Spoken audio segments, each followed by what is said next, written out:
Senate will come to order. Those not having privilege of the floor will please vacate the chamber. Those in the gallery and those on the floor will please rise as we're led in prayer by Pastor Seth Folk of the Cross Lanes Baptist Church in Cross Lanes, West Virginia. Please remain standing after the prayer as the senator from Marion leads us in reciting the Pledge of Allegiance. Pastor. Pray. Dear God, we're grateful for this day of life that you've blessed us with. We pray now for the work that is ahead of this body today. We're grateful for the freedoms and the blessings that we have that come from you. And I pray that they would do their work well and be a blessing to the citizens of this great state, especially those that are most vulnerable. Give them wisdom, watch over and protect their families, and guide us in the things that ultimately matter. And I ask this in the name of Jesus Christ. Amen. Amen. Thank you. Senior Senator from the Junior Senator from the 17th, lead us in the pledge. Yes, thank you, Mr. President. If all those on the floor and in the gallery would join together in making the pledge to the flag. I pledge allegiance to the flag of the United States of America, and to the republic for which it stands.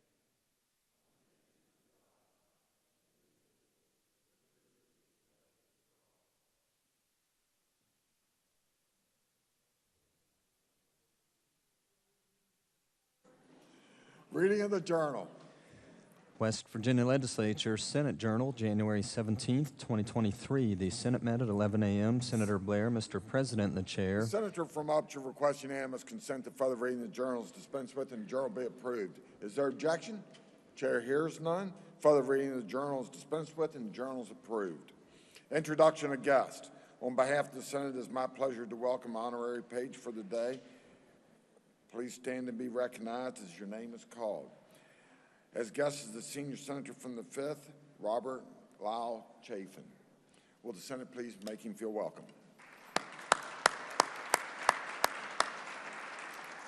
Other introductions, senior senator from the 17th.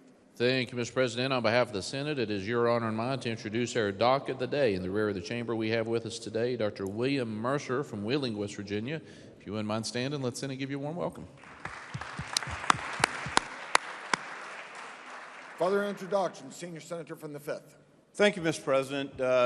On behalf of the senator from Cabell, it's my privilege to introduce Beth Price, who is the mother of Lyle Chafin. And let me just speak a little bit about Lyle.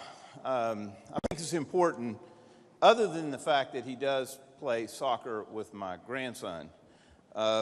There are some great things that he does. He is currently a member of the Spring Valley ROTC. He has scored the highest on state testing, and that's higher than anyone in the state. At age 14, he's already received 2 scholarships. He's in the Talented and Gifted program, and he's in all honor prep classes, and he's a straight A student. That's quite an accomplishment. And he thinks he's going to learn something from me. That's really the most amazing accomplishment. But Beth, if you could stand, we could introduce you. Beth Price.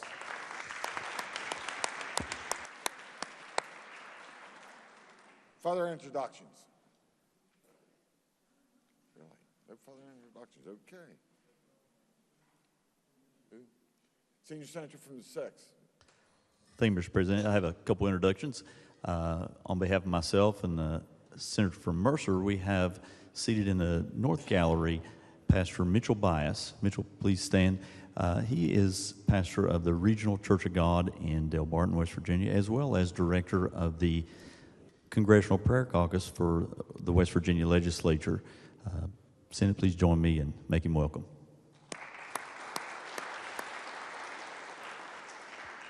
Also seated in the President's Gallery, we have Jenny Burns. Jenny, please stand. She is here with students from the South Charleston High School. Senate, please join me and make them welcome. Stand up, students. Senator from Marshall. President, Mr. President, we'll be having a resolution later today with regards to Disability Advocacy Day.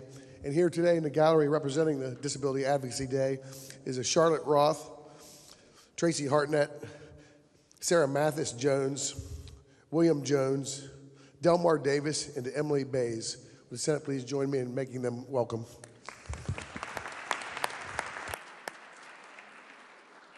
Further introductions. Communications from the House. There are none. Communications from the Executive. There are none. Reports from standing committees. Your Committee on Government Organization has had under consideration Senate Bill 59 requiring work search activities to qualify for unemployment benefits, and reports by committee substitute for same, with the recommendation that the committee substitute do pass. Respectfully submitted, Jack David Woodrum, Chair. Report will be received. Your Committee on the Judiciary has had under consideration committee substitute for Senate Bill 65, granting municipal fire marshal authority to assist law enforcement officer, and reports back to committee substitute for same, with the recommendation that the committee substitute for committee substitute do pass. Respectfully submitted, Charles S. Trump IV, Chair. Report will be received. Your Committee on Health and Human Resources has had under consideration Senate Bill 85, establishing tax credit for certain physicians who locate to practice in West Virginia, and reports back to committee substitute for same, with the recommendation that the committee substitute do pass, but under the original double committee reference, first be referred to the Committee on Finance. Respectfully submitted, Michael J. Maroney, Chair. Report will be received, and under the original double committee reference, the bill will be referred to the Committee on Finance. Your Committee on Health and Human Resources has had under consideration Senate Bill 89, requiring hospitals to staff qualified personnel to perform sexual assault forensic exams, and reports back to committee substitute for same, with the recommendation that the committee substitute do pass. Respectfully submitted, Michael J. Maroney, Chair. Report will be received. Your Committee on Government Organization has had under consideration Senate Bill 105, allowing county commissions to impose amusement tax, and reports back to committee substitute for same, with the recommendation that the committee substitute do pass, but under the original double committee reference, first be referred to the Committee on Finance. Respectfully submitted, Jack David Woodrum, Chair. Report will be received, and under the original double committee reference, the bill will be referred to the Committee on Finance. Your Committee on Energy, Industry, and Mining has had under consideration Senate Bill 157, clarifying and expanding powers and duties of Director of Coalfield Community Development Office, and reports the same back with the recommendation that it do pass, but with the further recommendation that it first be referred to the Committee on Finance. Respectfully submitted, Randy E. Smith, Chair. Report will be received. Senator from Tucker.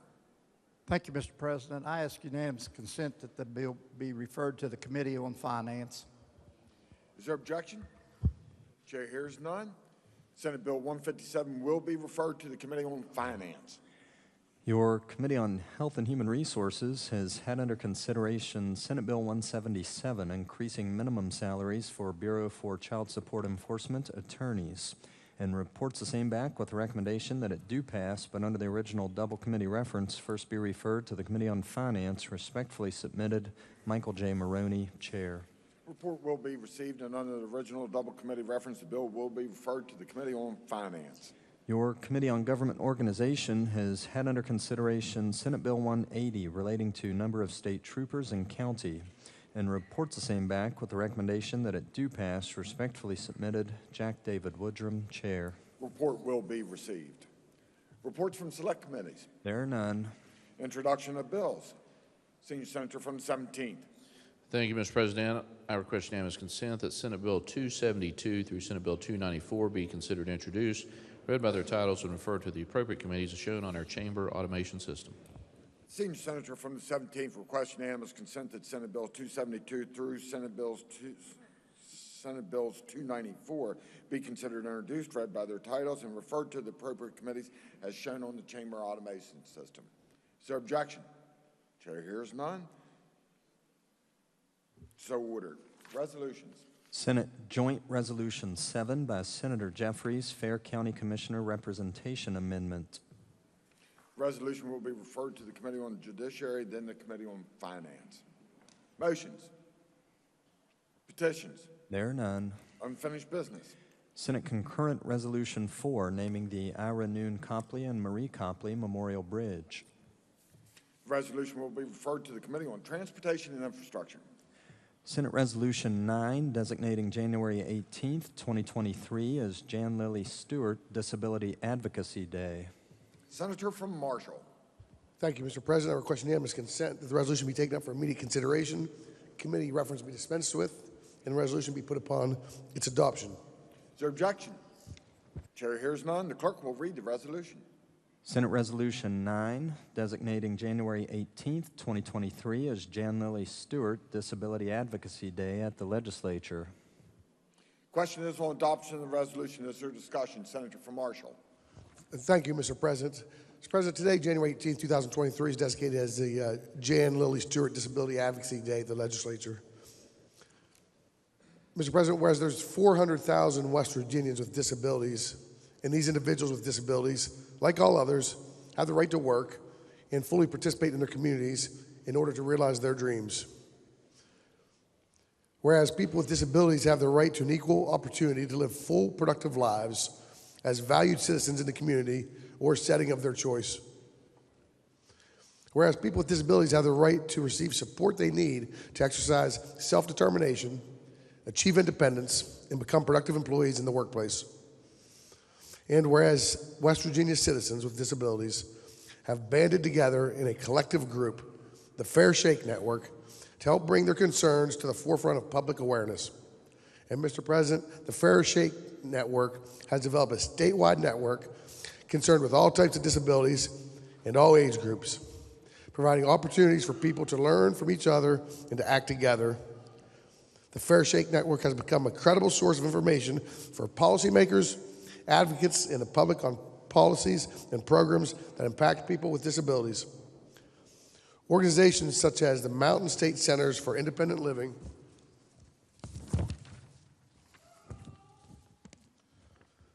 Northern West Virginia Center for Independent Living, Appalachian Center for Independent Living, Statewide Council for Independent Living, Whole Families, Mountain State Parents, Child, and Adolescent Network, West Virginia Statewide Rehabilitation Council, West Virginia Parent Training and Information Center, West Virginia Autism Training Center, the Grant Advantage, National Association of Social Workers, West Virginia Chapter, Disabilities Right of West Virginia, the Olmsted Council, Bartlett Housing Solutions, West Virginia Division of Rehabilitation Services, Wayne County Department of Health and Human Resources, Open Doors Incorporated, WVUY Center on Excellence, West Virginia Aging and Disability Resource Center, West Virginia Association of the Deaf, the ARC of the Mid-Ohio Valley, West Virginia Developmental Disabilities Council,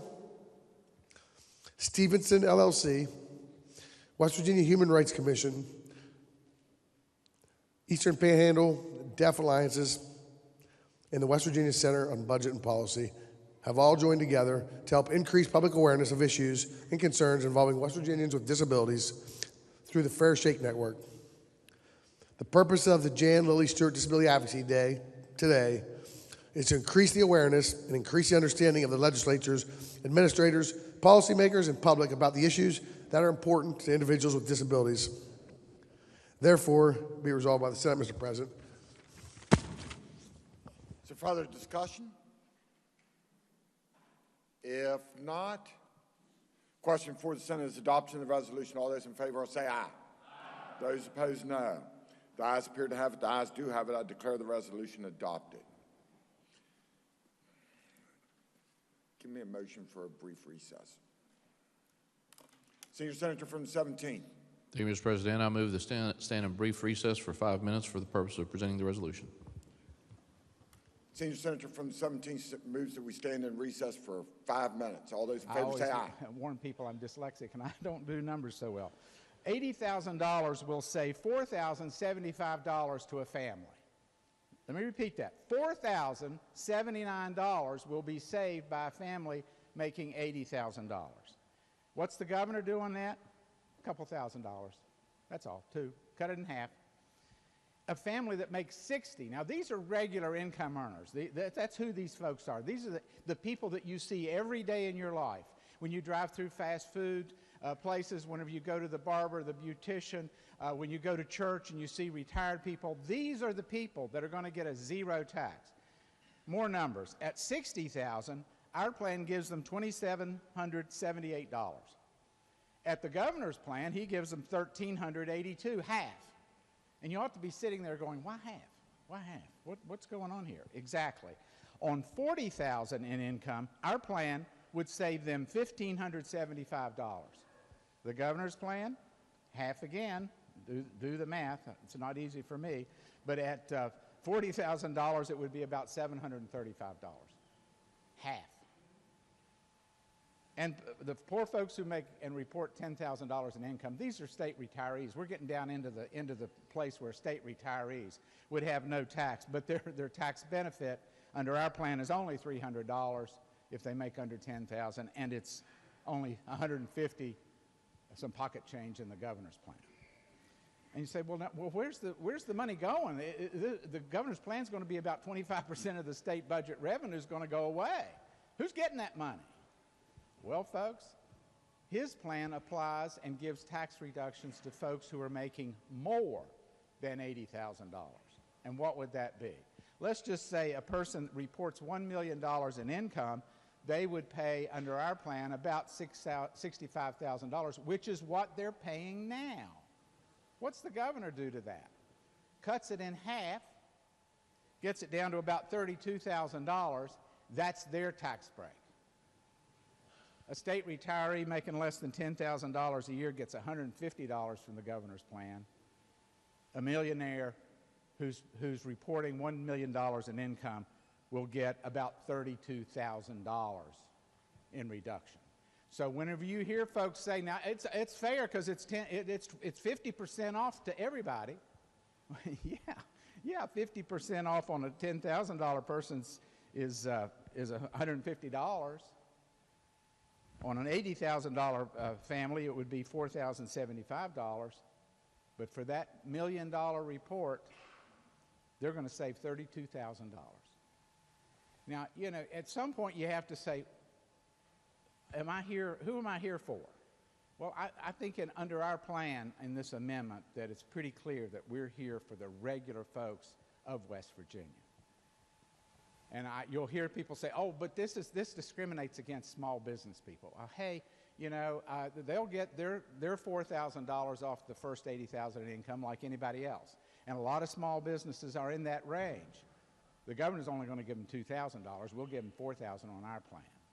Now, if they're making $1 million in income, and we're going to make them pay the full price that they pay now on taxes of $65,000, I'm not sure that we're really discouraging small business. We certainly don't intend to do that. Under our plan, we encourage startup businesses. We encourage West Virginia young people to stay in West Virginia.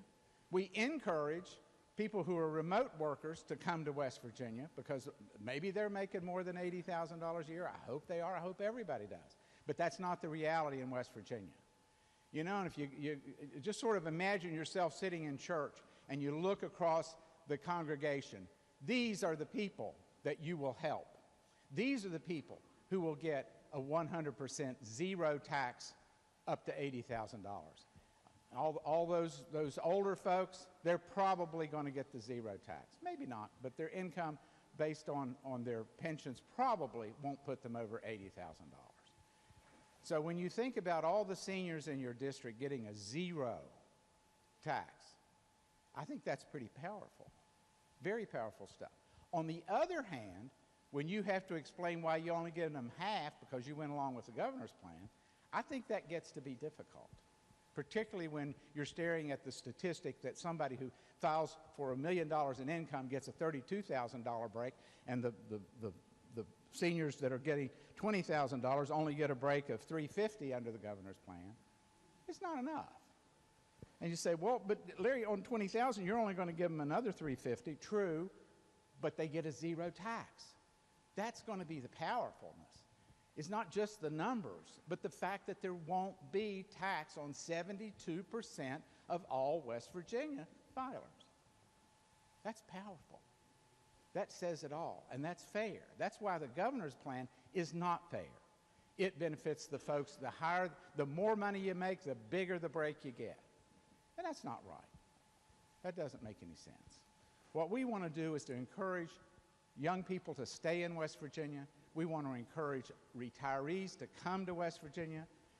We want to encourage remote workers to come to West Virginia. And we've heard very often that, hey, whenever you have no income tax on 72% of the people, that's going to be a powerful economic driver.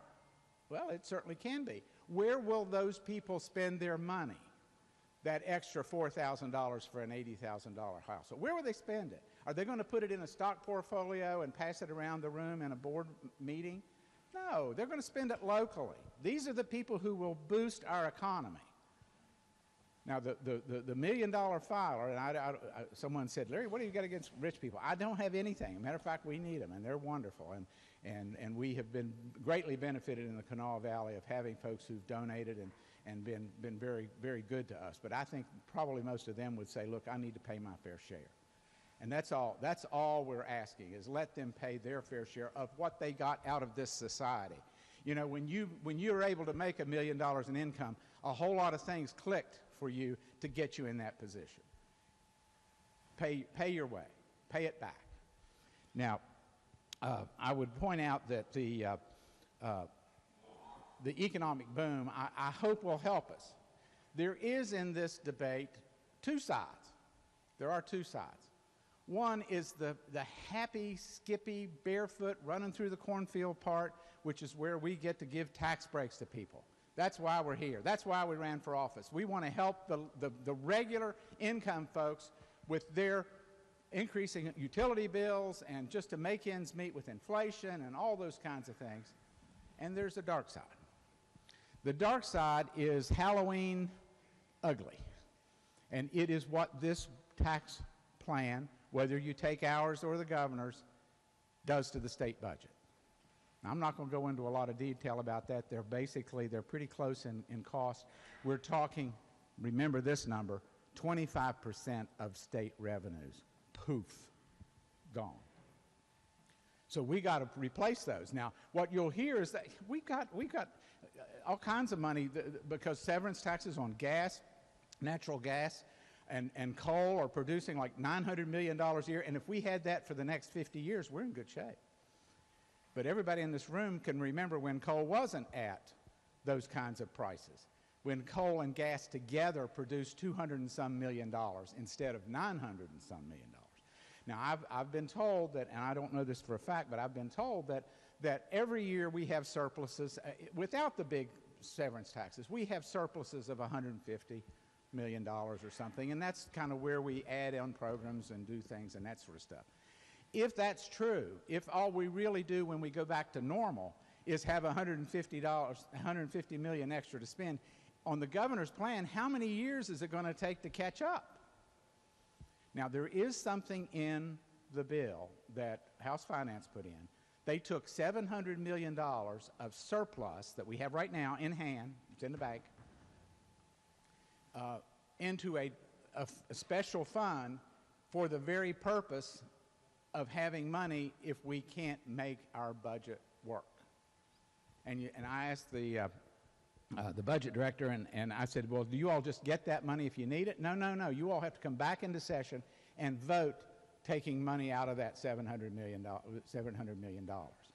Now, what that cushions is our plan is now, right now, next year. Get it on your tax return and this year, and you'll get the benefit this year. And it's been criticized from some folks saying, well, gosh, if there's no lead-in, that's going to be kind of quick. That's what the $700 million is for.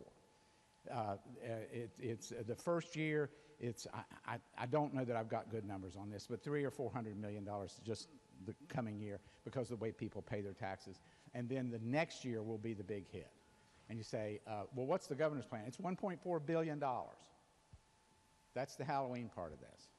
And I don't know how we're going to do it. You tell me. Drive by your local school and figure out where you're going to be able to take 25% out of their budget. There's another thing that's coming along, and that is about $150 million needed to fund the Hope Scholarship. So we're Point of order, Mr. Speaker. Yep. Gentleman, take the point. I believe that we're on the amendment stage. The gentleman should be speaking directly to the amendment. Well, gentleman is correct where we are. We are on the amendment stage. This is a strike and insert a comprehensive amendment. So Chair does believe the debate on the amendment is at this point germane, but we are on the amendment. Gentleman is correct. You may proceed. You may proceed. Thank you, Mr. Speaker. Thank you. Yeah, the whole point is you can't take these things in isolation. You know, how much money we got, that includes the 150 or whatever it is that we're going to need to fund the Hope Scholarship. So it's kind of up to us what we're going to do. You know, we can run and skip through the cornfields barefoot and give great big tax breaks.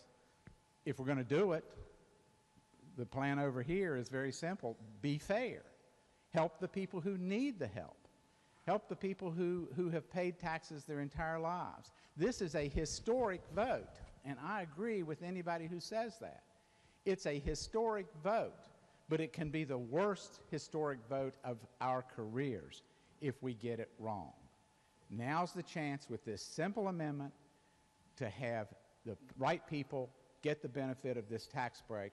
72% of West Virginia taxpayers pay zero. Now that you can take back to your districts and make your voters very, very happy. But when you have to start explaining why you decided to go with the governor's plan and you cut everything in half, and 4,000 all of a sudden became 2,000, and on lower income people say at 60,000 that 2,700 went down to 1,300, that's what you've got to explain. And to the new members, it's not fun to have to explain your votes. Never fun, because it's difficult. So in this case, you've got a rare opportunity. We all have a rare opportunity to cut income tax dramatically. It just needs to be done fairly. And that's in this amendment, very simple. $80,000 income folks pay no tax, and anybody that makes less pays no tax. A powerful change in the way we do business. Now, we'll have to deal with the ugly Halloween part of it later on, but again, the two plans are not that far off. So I would encourage all the members to vote yes on the amendment. We need to help the people that need to be helped, that 72% of West Virginia. Thank you, Mr. Speaker. The question is on the adoption of the amendment just explained by the gentleman from the 52nd District. Is there debate on the amendment? The gentleman from the 97th, Doggett Hardy, is recognized. Thank you, Mr. Speaker. I rise in opposition to my good friend from the 52nd Amendment. He's made a great argument over there, but his argument is flawed. It's very flawed. The approach that this House is taking on this bill is a very measured, responsible. The gentleman talked about responsibilities, but he left out a very important word, fiscally responsible. We have a very measured approach. We're approaching this in a 3-year cycle. We know that we have the revenues to cover this. The gentleman's plan would be a 67% hit to the budget at one shot, and that's not sustainable without having tax shifting and in other areas to raise revenue. The way that we have structured this is a very fiscally sound approach. It's a measured approach, and this touches every taxpayer in West Virginia. So if you're a small business owner and you're an LLC or an S-Corp, you get a K-1 with your pass-through income, you will get a tax break. So not only are we cutting taxes on our West Virginia, working West Virginians, but this is also a tax break for small businesses in West Virginia. So with that being said, Mr. Speaker, I rise in opposition to the gentleman's amendment. Thank you. The gentleman from the 79th, Doggett Hanson. Thank you, Mr. Speaker. A lack of favoritism toward one side or another is the definition of fairness. A lack of favoritism toward one side or another. And that's what our tax plan does. It completely eliminates taxes for those who earn $80,000 or less. And it's a tax break on the first $80,000 for people who earn more. That's fair. It impacts every taxpayer in West Virginia, and it helps our small businesses. In my district, it's a pretty diverse district. I've got retirees, I've got school teachers, construction workers who will benefit greatly from our plan. And I also have CEOs and surgeons who work at the hospital and football coaches who make a lot more. And I have no hesitation going to people in my district who earn a high income and talking to them about this fair tax cut that we're proposing today. And you know what? I think most of them would agree with me. Thank you. Question again is on the amendment. Are there other members who wish to speak to adoption of the amendment? The gentleman in 37, Dr. Gerhardt's recognized. Thank you, Mr. Speaker. Would the sponsor of the amendment yield to a question? Gentleman does yield for a question. Thank you, my friend. Did you offer some alternative tax plans in the Finance Committee? I did. Neither of them resembled this. They were very similar, actually, but they were different. Did those alternative plans tax those individuals that you offered, tax those individuals under $80,000? I'm trying to remember. It was late. I remember sitting in my chair and having one of the clerks from the Finance Committee put on the front of my desk.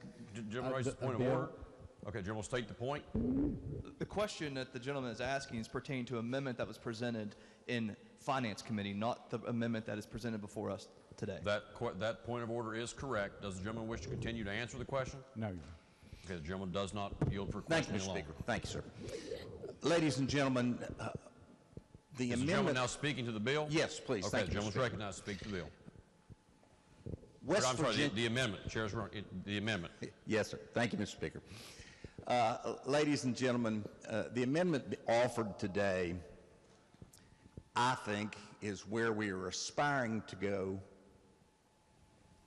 partly.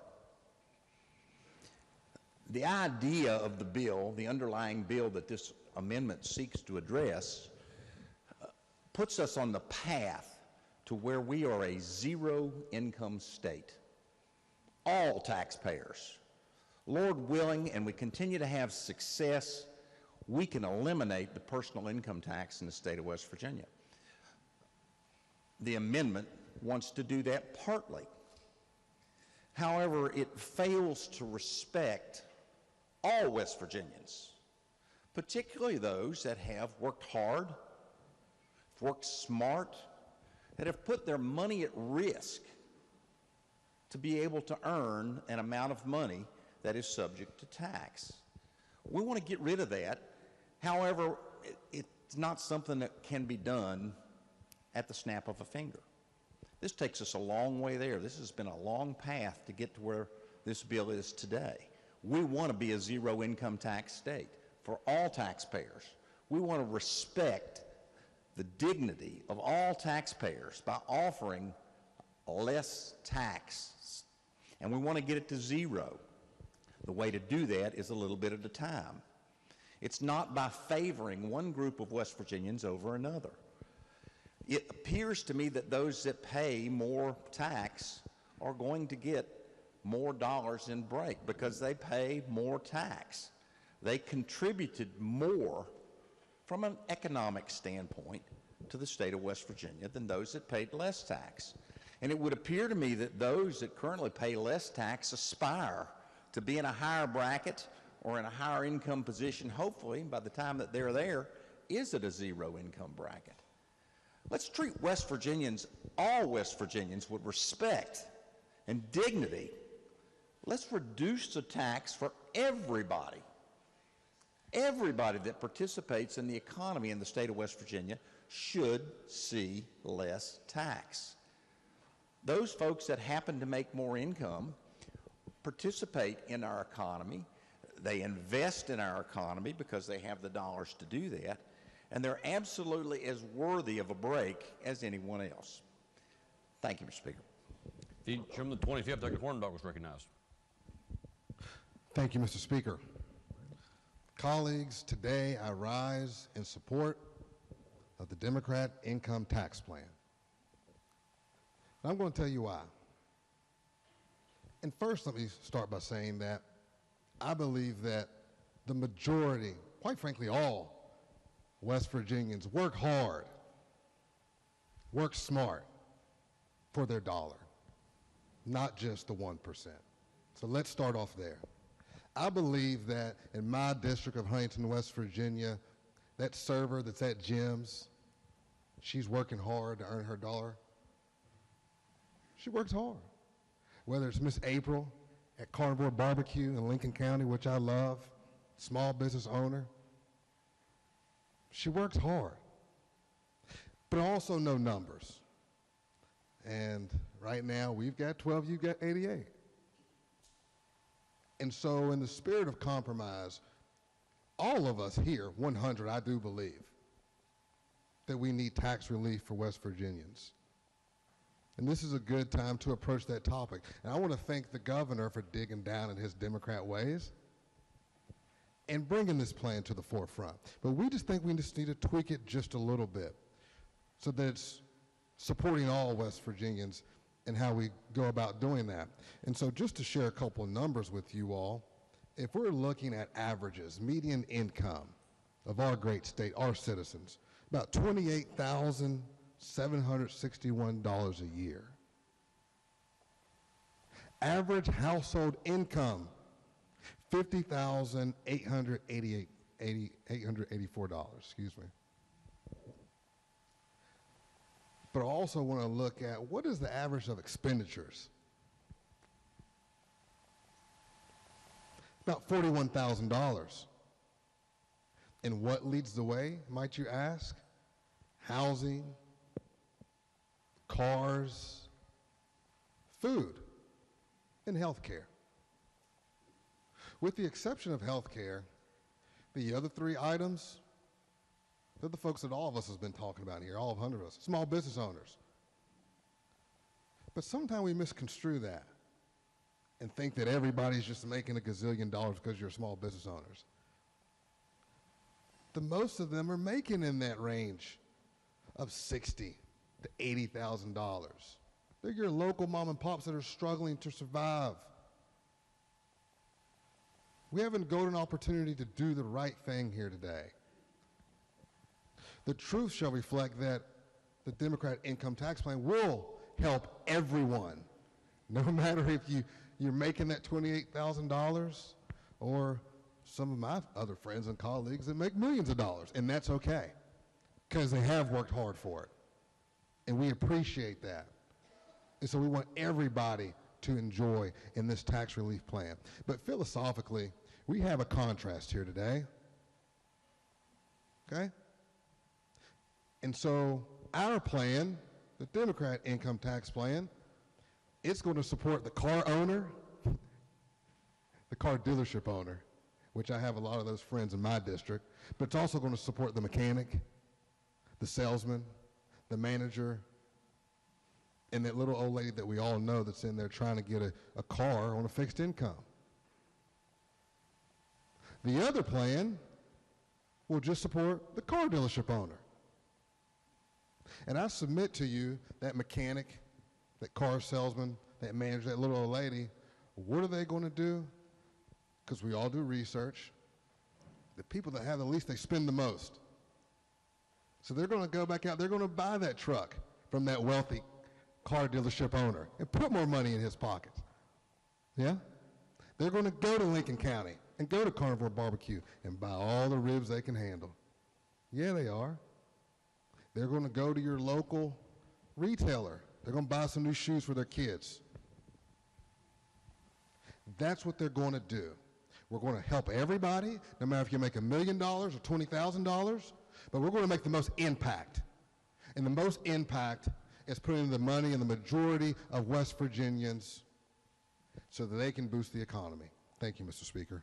The gentleman, 22nd, Doug Linville. Thank you, Mr. Speaker. I rise today to oppose the gentleman's amendment. My friend from Cabell did just mention a philosophical contrast, and I think it's a stark one. The plan before you, the underlying bill, is one which helps job creators as well as your everyday West Virginian, from minimum wage all the way on up. The difference, unfortunately, in the gentleman's amendment is that your job creators would not be able to hire additional employees. Your LLCs would not be able to have an additional tax break which would allow them to hire additional employees. I must mention that it's hard to earn a wage without an employer. You know, we've worked very hard in this chamber to be very job friendly, to be employer friendly, because employers are who create jobs. And nearly every business starts as a limited liability company. And limited liability companies pay personal income tax on every dime that their business brings in. Every single dime. And so I would submit to the body today that if you want to see more small businesses in the state of West Virginia grow and succeed and prosper, that you would vote down the gentleman's amendment. If instead you would wish to see more large C corporations, largely headquartered out of state, be the only job creators that we can rely on, well, then I guess you would support the gentleman's amendment. Mr. Speaker, I ask that we oppose the amendment. The gentleman 76, Dr. Garcia. Thank you, Mr. Speaker. For about 6 years, actually a lot longer, but specifically with Governor Justice, we've been talking about an income tax reduction for 6 years. We haven't done anything in that period of time because of what seemed like very small differences in opinion. I mean, it's a complex issue, but in reality, what the Democratic plan is trying to do is keep it simple, stupid. We're talking about zero tax for 72% of the people of West Virginia. And the gentleman from Capitol that just spoke a second ago, from the 22nd, talked about small businesses. And I think there are two important factors to think about here. One is small businesses, and even businesses that individually, if they're an LLC and they're paying personal income tax, they're going to get that $4,000 tax cut. And everybody above that, who makes more than that, who maybe is doing better, they are also going to get that tax cut. But the splash, as the governor has said before, talk about making a splash, is that for people who we're trying to attract, for the workforce that we want to come here, for the people that we want to stay here, they have this great advertisement that you come to West Virginia right now, this year, and you will pay no income tax. And we need that workforce. We have Nucor. We have new investment up in Weirton. We have all of these wonderful opportunities, but we don't have the people to do the work right now. And this could change that. This could change that. This could help us make sure that West Virginians stay, rebuild, and succeed right here, and this could help us bring people back home. And I think that's the number one goal we should have every single day that we are here. And the one other point I wanted to make as far as fiscal responsibility, as far as I understand, this is the same amount of money. And I could be wrong. I could be wrong, so correct me if I'm wrong on that. But we're talking about $1.4 billion, okay? But what we're going to do, instead of trying to do a haircut for people over time, is we are going to make a statement, and we're going to do it from the ground up. All right? We're going to do it. And you know what? If the goal at the end of the day is to take care of getting rid of the personal income tax, instead of making it haircut, haircut, haircut, let's start with the people that need it the most. And then if we can, let's take those tax brackets, let's take that tax from $80,000 to $100,000 to wherever it may need to be. But this is how we can do it reasonably, fiscally responsible right now, as fiscally responsible as the other plan that's on the table today. But because of that, I'd ask you to support this simple, effective, meaningful tax relief plan. Thank you. Question is still on the amendment. Is there debate on the amendment? Gentleman 54th, Douglas Pushkin's recognized. Thank you, Mr. Speaker. I'd just like to briefly address a couple of comments that have bothered me really since I heard him when the majority whip states that the people who have contributed most, or insinuated the people who have contributed most to West Virginia are those who earn the most. And I just have I think a lot of us have a real philosophical difference with that. I think nobody can argue that the people who contribute the most are the hard-working West Virginians, the people who make up the middle class, our coal miners, our police officers, our teachers, our first responders, people who get up every day and work for a living. As was once said in here, the people who sign the back of the check when they cash it, not the people who sign the front of the check. Those are the people who really contribute to our society. Our plan, the Democratic plan, is offering you an opportunity to give them not just a tax break, an elimination, total elimination of their income tax. And my friend from Cabell stated that under our plan that somehow the job creators would stop creating jobs. I would remind the body that the rich got rich under the current tax structure, and they're going to be just fine. What my friend here is offering is a unique opportunity not to cut taxes, to eliminate taxes for working class West Virginians, for nearly 3/4 of our friends and neighbors and constituents, eliminate their taxes completely. And I suggest we take them up on it. The governor sat just here a week ago today and said, go big or go home. I suggest we go big, give complete tax relief, eliminate the personal income tax for hardworking West Virginians, those making under $80,000 a year.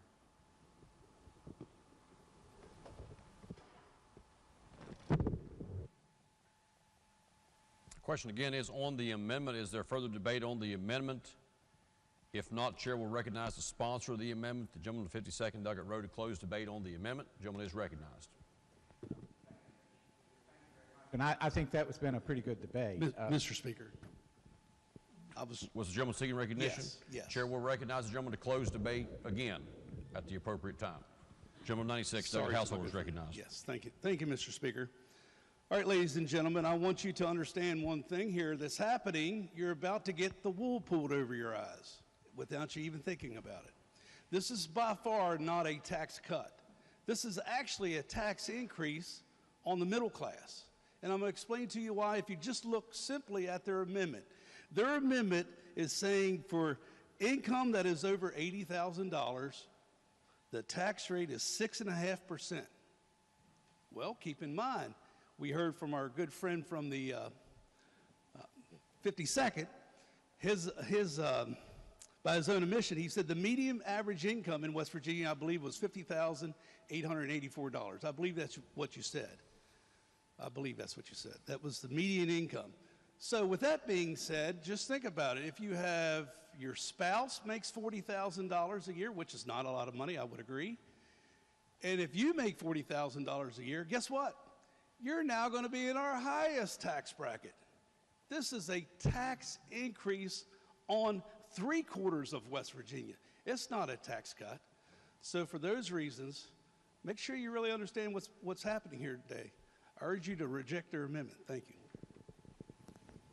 Okay, once again, is there discussion from any member before the chair recognizes the sponsor of the amendment to close debate on the amendment? Yes, gentleman, 5th Doggett Fluharty is recognized. Gentleman has not yet spoken. Gentleman is I have not. The gentleman is recognized. Thank you, Mr. Yes. Speaker. You know, I would think that after spending so many years in finance committee that math would be a strong suit, but apparently it's not. You know, we had a pretty good debate going on here, and then we just delved right into the politics just now, saying the wool's being pulled over your eyes and, you know, don't believe what you're seeing. It's in black and white. And I think a lot of you are going to have a hard time because you know you want to vote for this. You know it's the right thing to do in West Virginia. You know it's going to help working West Virginians. You know when you walk around your district, the people you see on a daily basis will be affected more so by this amendment than the governor's plan. It's not your plan, it's the governor's plan. I've heard of trickle-down economics, now we have trickle-down government. The governor walks in here, the wealthiest man in West Virginia wants a tax break, and you're going to give it to him a week later. That's the governing we have right now. We have an opportunity to have our plan, the House's plan. The Democratic plan is out here for you. We can make it the entire body's plan. and you know it's the right thing to do. Go back to your constituents and say, you know, I had a chance to give you 100% tax cut, to pay zero personal income tax, zero, eliminate it completely, but I thought I'll just go halfway because the governor said I need to do that. Good luck with that when you speak to your constituents. 72% of all West Virginians make less than $80,000 per year, and we have an opportunity to help them right now.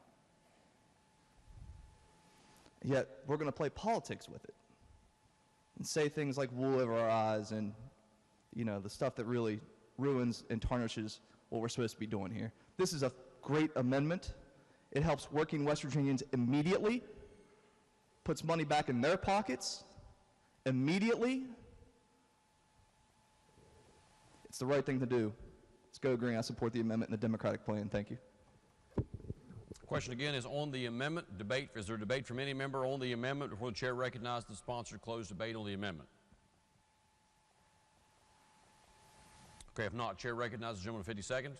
Chair's apology for recognizing the member prematurely earlier. The gentleman has the floor. Thank you, Mr. Speaker. I appreciate it. Thank you, sir. Wow. I think this is the most important vote that will be taken in this session or perhaps in any session in many, many decades. This is an opportunity to do what we've talked about for a long time, and that's to zero out the income tax on people making less than $80,000 a year. We heard in debate that it's a complicated problem. And we heard that we need to wait on the lower income brackets to get their full tax break. They need to wait. We need to fund a huge 50% tax cut on the high income brackets before we get around to helping the people, that 72% of West Virginians, with a zero tax cut. Sounds a little bureaucratic, doesn't it? Kind of sit down and wait after we have to find 25% more income elsewhere in the budget in order to just fund it at base level. You think there's going to be any additional tax relief to people under $80,000 in income? It's not going to happen. Wait. Complicated. Hey, you can cut through it. This is about the simplest amendment you can imagine, and it's so easy to explain. If you make less than $80,000 in West Virginia, you pay zero tax, and you pay it now. None, zero, walk away, it's done. The governor's plan gives you half that. Now, it was interesting argument about cars and purchasing cars. Just think with me for a second. Somebody who makes like $79,000 a year, and they're needing a second car. You know, they got $4,000 the first year and $4,000 the second year. That's $8,000 in 2 years in their pocket that they didn't have before. You can get a second car for $8,000. What will families do? Now, families, I understand, are households, and these numbers apply to joint filers. But just think about the utility bills that this group of people, especially in the lower end, are being killed with. There's no sliding income scale on water bills and electric bills that go up every single year. I think it's very important to focus on some of the consequences of what we would do. I'm just dazzled by the fact that we're going to put over $1 billion in our local economies. Now, I'm telling you, if you give the $1 million filer a tax cut of $32,000 every year going forward, that money's going into a stock portfolio, and it's going to be investing in who knows what where. People who make less than $80,000 a year, instead of stock portfolios, they're going to be spending it at trying to buy eggs. I think I saw eggs for $8 for a dozen here recently. You know, we've got inflation factors that have to be considered. This amendment does what needs to be done. It does it now. Well, who's it do it for? Just as you go about your day, regardless of your vote today, look at everybody who's out there doing their jobs and decide, and just do a little check in your mind. You get zero tax cut, tax cut to zero, or, oh, you're probably going to be paying more. Now, please understand something that I don't know has been emphasized. The higher income tax folks will pay the same amount they're paying now. Well, they get a $4,000 break on their first $80,000 in income like everybody else. But we're not raising the rates on higher income folks. We're just not, in our plan, we're just not giving them the big break of $32,000 on a $1 million return. Let them wait. Let them figure out why it's complicated. I don't think it is. So who when you go through your day, you're going to see? You're going to see school teachers and service personnel, bus drivers, barbers, beauticians, most all state employees below cabinet level, fast food workers, restaurant workers, the people who work in the hotels where we stay when we're here, adult and child protective services workers, corrections officers, retirees of all kinds, military, Social Security, and state retirees. For crying out loud, those are the people we're talking about on the 20,000 and less income levels. We're not doing a whole lot for them. We need to still do more. But as you go through this session, think about the people that we want to raise, their bills to raise the income levels for correction officers, for police officers, for state troopers, and all those folks are probably under $80,000 in household income. They might be over. And you say, well, what if they're over, Larry? Well, then they would pay 6.5% on whatever they're over. So let's say that they are over 10,000, that they make 90,000 a year. What's their tax going to be? It's not a zero, sorry. It's only another $650. Remember, we're not raising the tax. It's 6.5 right now, today. That's what people will file for if the bill doesn't pass. 6.5% state tax on incomes. I think they're actually lower at maybe 6,000. I'm not sure about what level that 6.5 comes into play. But we're not raising taxes on higher income people. We're not doing that. Who are we helping? The average household. I don't know the numbers, and I don't think I said a number, but it's certainly below $80,000 as to who's going to be helped. But almost everybody in our lives is going to get a zero tax. Almost everybody. It's amazing. And you say, how do we get to do this? Well, we're not thinking about the ugly Halloween part of it. We'll I guess, deal with that later, because this bill is on a track. It moved fast. I was asked about amendments I made, and you, the new members, you will hear people, you'll hear chairs say, well, why didn't you offer that amendment in committee? Well, I got the bill. I had the bill 10 minutes to write two I call them panic amendments on. One was to eliminate the tax on people making $10,000 or less. I just can't imagine not doing that. And then the other one was to make sure that any tax reduction was cut off at that the 6.5% would continue and would be paid. And then we'd have a cheaper tax cut, and we'd have something we could deal with. But anyway, I did not have the $880,000. Why? Because I thought about it all weekend. I've done nothing since that meeting in finance but think about this bill. And some things came to me, and I thought, this is fair, and it's simple. It's easy. We can explain it. We can walk out of this chamber with pride at what we've done. This is an opportunity that you won't see probably, perhaps, again in your legislative careers. I haven't seen it before. This is it. I will be voting, Mr. Speaker, yay, vote green. I urge the members to vote green and make this happen in West Virginia. Thank you. Question now is on the adoption of the amendment as explained by the gentleman from the 52nd District. Roll call vote on the amendment is demanded. Demand is sustained. Question now is, shall the amendment be adopted? Those in favor of adoption of the amendment will vote aye. Those opposed will vote no. The clerk will prepare the machine.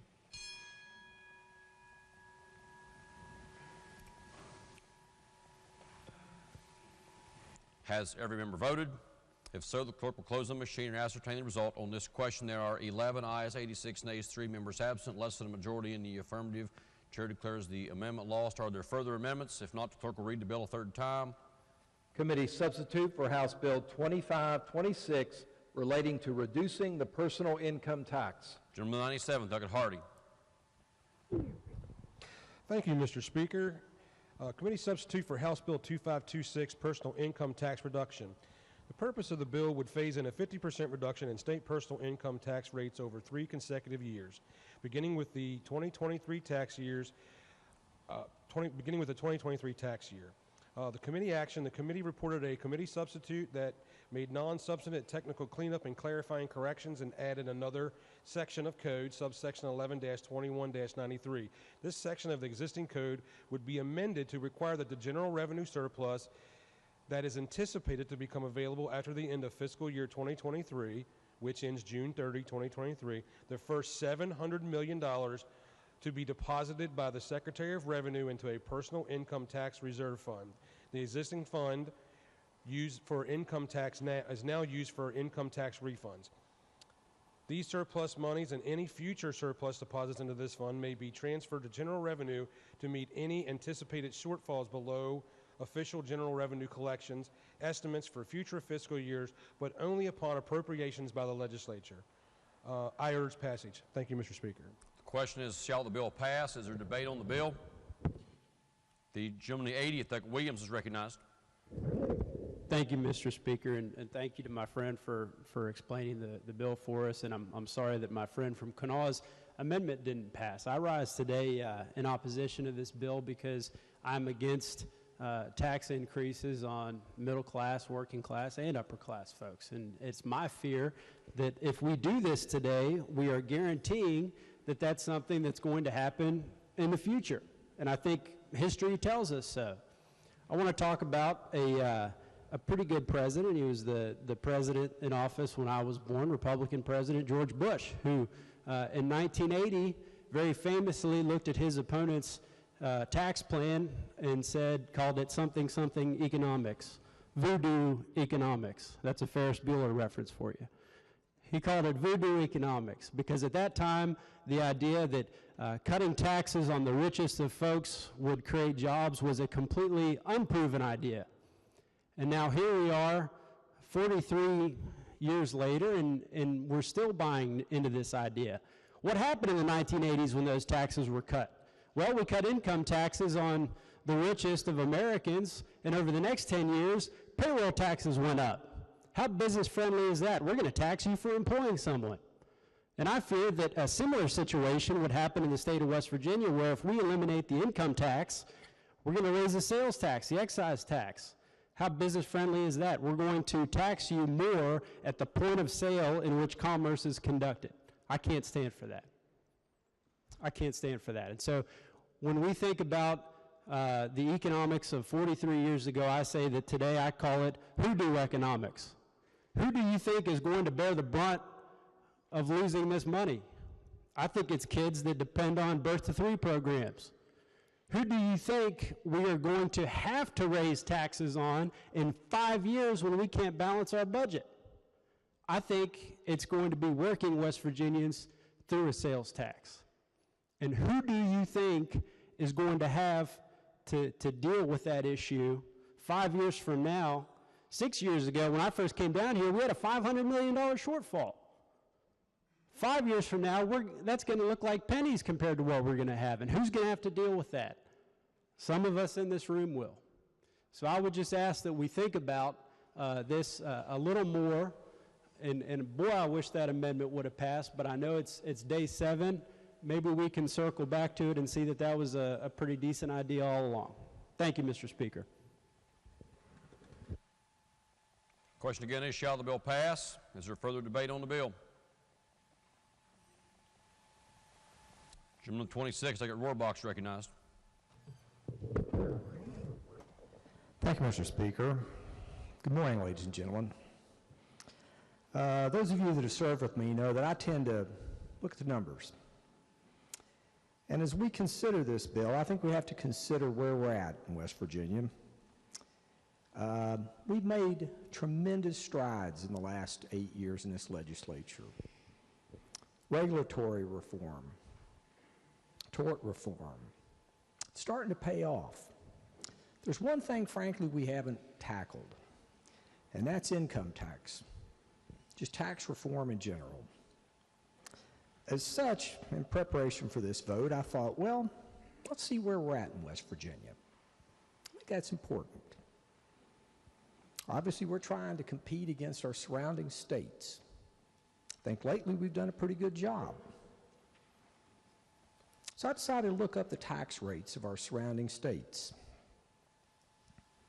Ohio, 3.99%. Kentucky, 5% flat tax.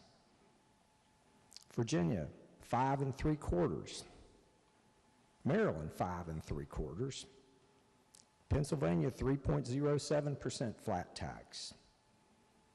And we're at 6.5%. Now, decided to say, well, this bill is looted.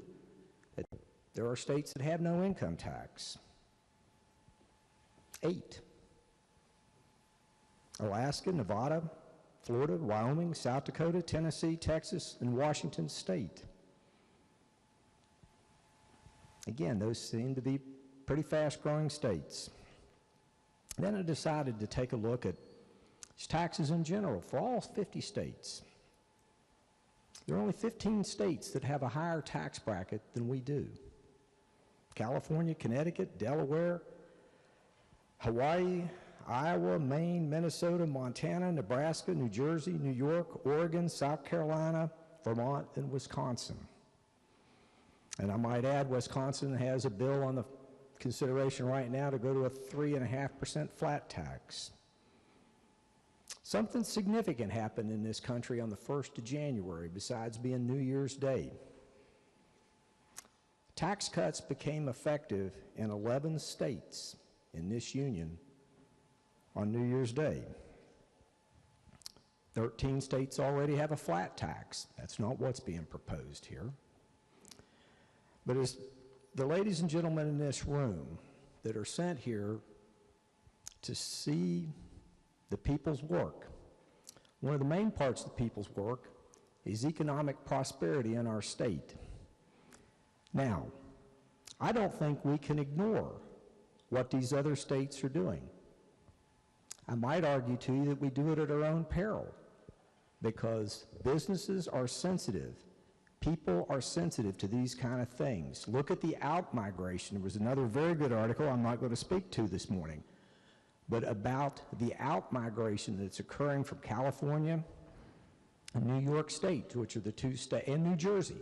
Those are the states with the 3 highest taxes. Now, granted, they're much higher than ours, but I just think we have to look at our surrounding states and take some steps to get more in line if we're going to continue the economic momentum that we have built and want to continue to build in this state, because at the end of the day, a prosperous economy is going to fix an awful lot of the problems that we debate in this body.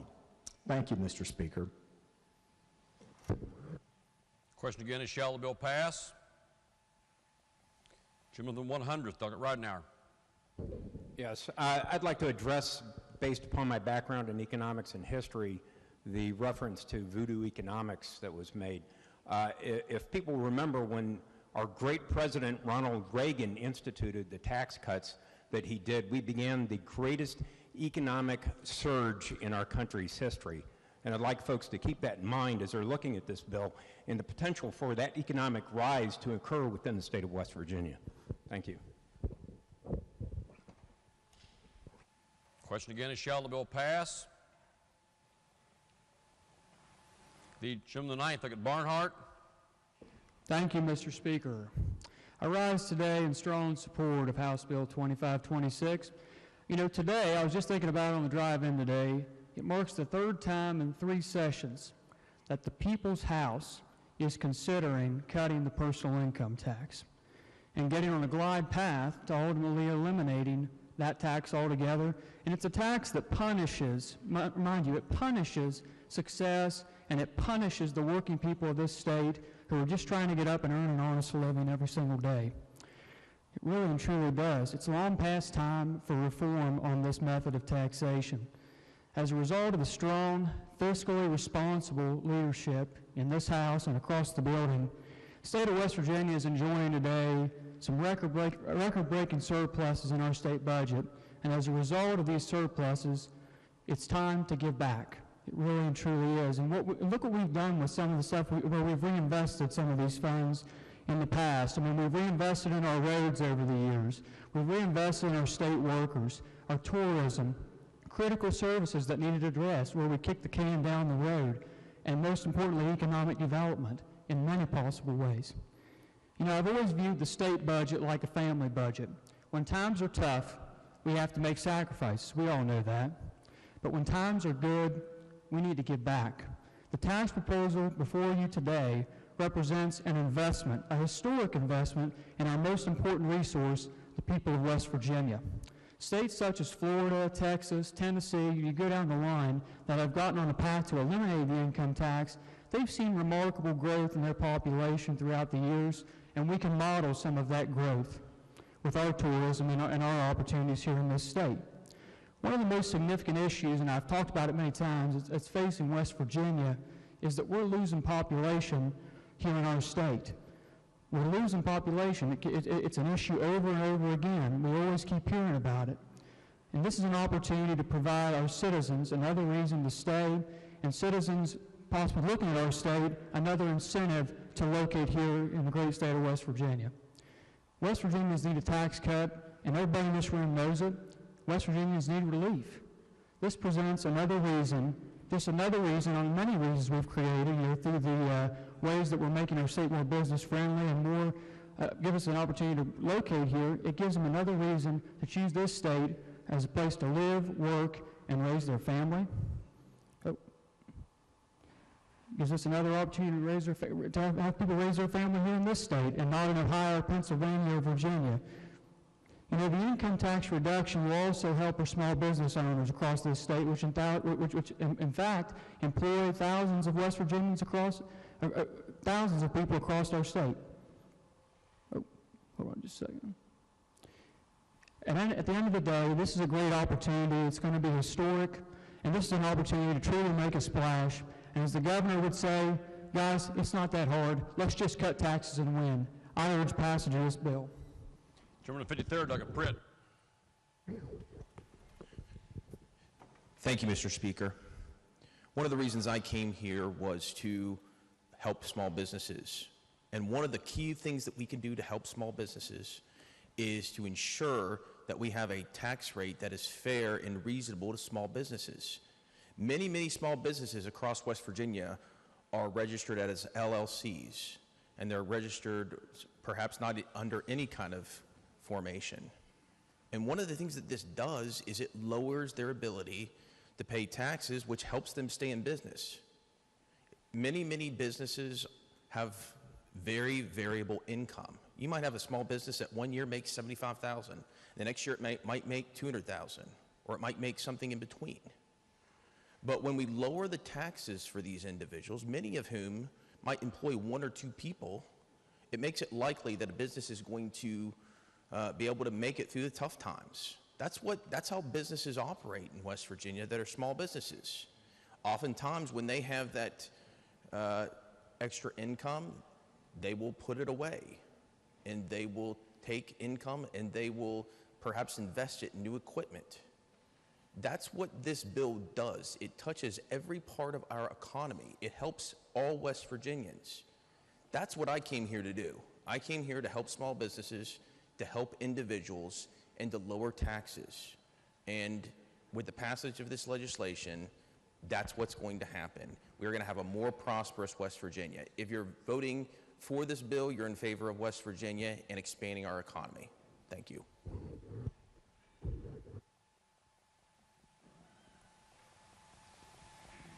Question is, shall the bill pass? Is there further debate on the bill? If not, Chair recognizes the gentleman 97th, Douglas Hardy, to close debate on the bill. Thank you, Mr. Speaker. What an exciting time to be here in the House. It's exciting that everyone in this room is excited about cutting taxes, and the ideologies may be a little different, and how we want to get there may be a little different, but this legislature has worked very hard to control spending, keep a flatline budget. We've been able to hold our budget. We have natural growth of around $150 million per year, and we've held that for the past 4 years, so there's $600 million right there.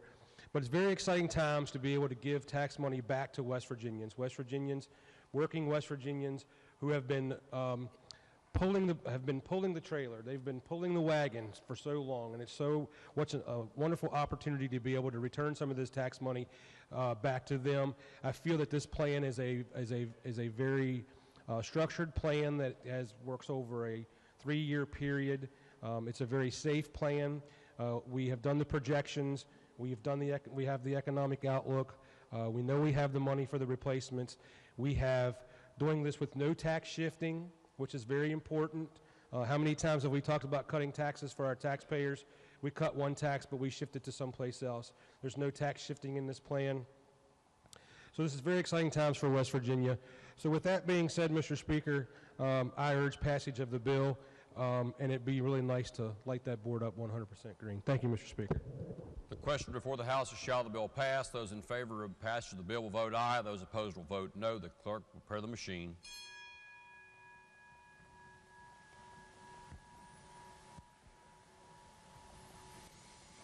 Has every member voted? If so, the clerk will close the machine and ascertain the result on this question. There are 95 ayes, 2 nays, and 3 members absent. A majority of members in the affirmative. The chair declares the bill passed. The clerk will please report the title. Committee substitute for House Bill 2526 relating to reducing the personal income tax. Are there amendments to the title? If not, the title as reported by the clerk will be and remain the title of the bill. Gentleman from the 96th. Mr. Speaker, I move that the bill take effect from its passage. Question is on the motion that the bill take effect from passage. Those in favor of the motion will vote aye. Those opposed will vote no. The clerk will prepare the machine.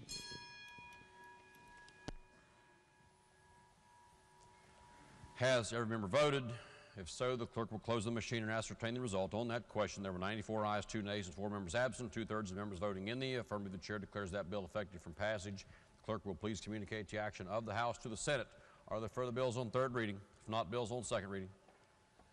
Senate Bill 161, authorizing DNR to manage and dispose of property. Gentleman 96. Mr. Speaker, I ask unanimous consent that the bill be advanced to third reading with the amendment pending and the general right to amend, and that the rule be suspended to permit the offering and consideration of amendments on third reading. Are there objections? Okay, if not, Senate Bill 161 will be advanced to third reading with the general right to amend. Bill will be so advanced. Next bill.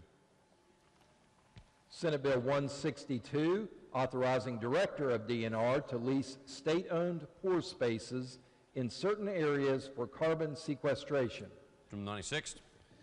Mr. Speaker, I ask unanimous consent that the bill be advanced to third reading with the amendment pending and the general right to amend, and that the rule be suspended to permit the offering and consideration of amendments on third reading. Are there objections? No objections are heard. Senate Bill 162 will be advanced to third reading with the amendment pending and the general right to amend. Next bill. House Bill 2017, relating to service of process in child abuse cases. Are there amendments? If not, the bill will be advanced. Committee substitute for House Bill 2018, permitting the managed care case coordinator to attend the multidisciplinary team meeting. Are there amendments? If not, the bill will be advanced. House Bill 2029, repealing the creation of an all-payer claims database. Are there amendments? If not, the bill will be advanced. House Bill 2506, creating a title clearinghouse for non-resident businesses. Are there amendments? If not, the bill will be advanced. Further bills on second reading? If not, bills on first reading. Committee substitute for House Bill 2412, declaring November 14th every year a special Memorial Day in remembrance of the Marshall University airplane crash. Bill will be advanced to second reading. Further bills on first reading? If not, leaves of absence. Gentleman 96. Thank you, Mr. Speaker. For our colleagues Espinoza, Ward, and Wall. Are there objections to leaves of absence being granted? No objections are heard. Those leaves will be granted. Introductions? Introductions. Gentleman 8th, Dr. Kelly. Speaker, in the West Gallery is one of my dearest friends and his wife. Luke Furby is the prosecuting attorney of Tyler County, and his wife Ashley is with him. Would the House make them feel welcome?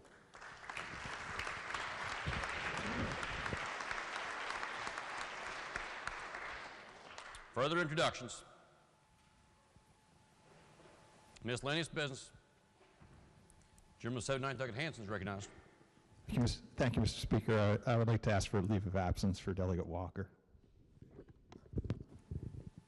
I'm sorry, Chair. A leave of absence for Delegate Walker. Was the delegate not included? Okay, if not, no objection. That leave of absence is granted.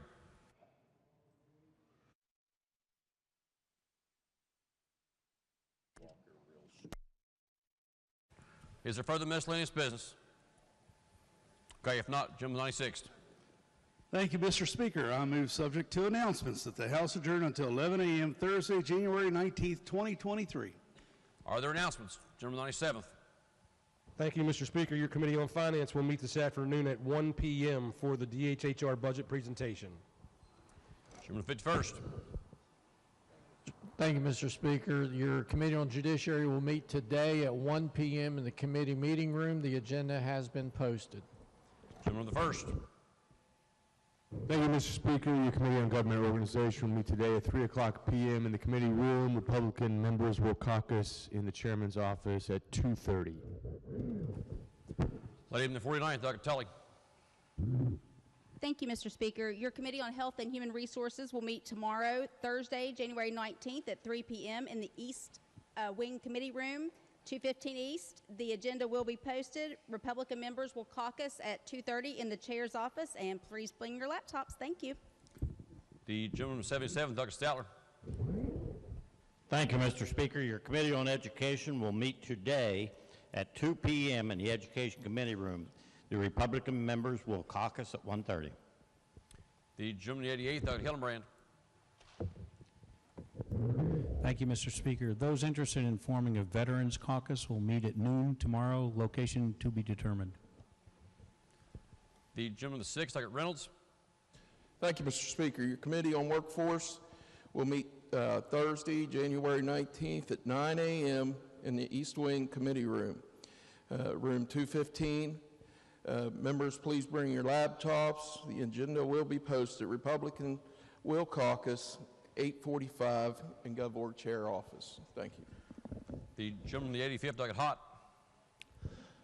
Thank you, Mr. Speaker. Your Committee on Jails and Prisons will meet Thursday at 9 a.m. in the Judiciary Committee meeting room. That's 410M.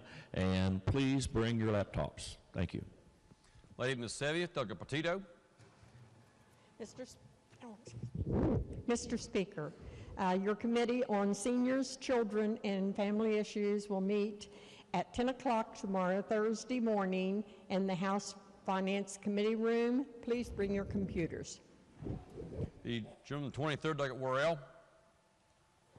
Thank you, Mr. Speaker. Good afternoon, ladies and gentlemen. I'm sure everyone is hungry, so immediately following floor session in GovOrg Committee room, the West Virginia AFL-CIO Labor Caucus will be meeting and providing lunch for everybody. Thank you. The gentleman 59th, Dr. Shamblin. Thank you, Mr. Speaker. The West Virginia Manufacturing Association would like to invite all incoming freshman lawmakers to their office for lunch today, immediately after adjournment. Thank you. The gentleman the 2nd, Dr. Zateslo. Thank you, Mr. Speaker. Your Committee on Energy and Manufacturing will meet tomorrow, Thursday, January 19th at 1 o'clock in the Judiciary Meeting Room. The agenda will be posted. The gentleman 99th, Dr. Clark. Thank you, Mr. Speaker. Your new Energy Caucus will be today at 1 o'clock in room 215E, East Wing, and lunch will be provided. A lot of lunches today. The gentleman 21st, Dr. Cannon. Thank you, Mr. Speaker. Your Committee on Technology and Infrastructure will meet tomorrow at 1 p.m. in the House Education Room. The agenda will be posted. Are there further announcements? If not, the question is on the motion that the House stand adjourned at 11 a.m. tomorrow. Those in favor of the motion, please say aye. Those opposed, please say no. The ayes have it. The motion is adopted. This House is adjourned at 11 a.m. tomorrow.